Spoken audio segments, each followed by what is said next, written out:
কিছু রাতেই করে ফেলছে এবং ইভেন ওই যে তার যে ওই দা এবং ওই যে বেডশিট যেগুলো এগুলো ধুয়ে ফেলছে, কিন্তু রক্ত যেগুলো আছে সব হচ্ছে সে ধুয়ে পরিষ্কার টরিষ্কার করে সুন্দর করে রেখে দিছে।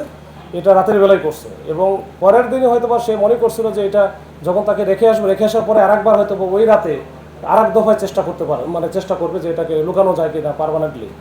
এই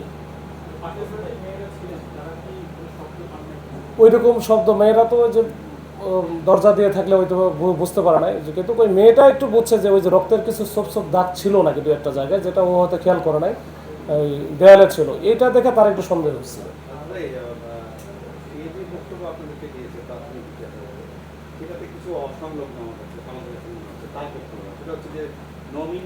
ছিল অথচ এখন কিন্তু নমিনি চাইলে টাকা ড্র করতে পারে না, তিনি চাইলে খুব দ্রুত নমিনি চেঞ্জও করে ফেলতে পারতেন, আবার তিনি আরেকটি রেট দিতে দিতেন। এখন এটার পিছনে কি মানে ঠিক বিপরীত কিছু আছে নাকি, মানে তার সাথে কোনো অনৈতিক ব্যাপার স্যাপার কারো আছে কি না, যেটার জন্য সে আসলে আমরা যেটা পাইছি এখন যে মারা গেছে ডিসিস্ট, তার সম্পর্কে আসলে সে যে বিষয়গুলো বলছে ওগুলো খোলামেলা, এগুলো আমরা বলা আসলে উচিত না, শোভনীয় না, ওই জন্য আমি ওই দিকে আর যাচ্ছি না।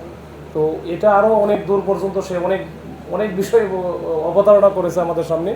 তো যেটাতে আমি যেতে চাচ্ছি না, যে ওইটা থেকে মানে তার বিষয়টা, এটা তো আসলে আরেকটু সময় লাগবে যে তার কোনো বিষয় ছিল কিনা, যে তাহলে এটা যেহেতু ডিসিস্ট নাই, মারা গেছে, এখন এটা হয়তো বা তার বাচ্চারা কিছু জানতে পারে, সেটা আমরা আরেকটু পরে হয়তো কথা বলে বুঝতে পারবো।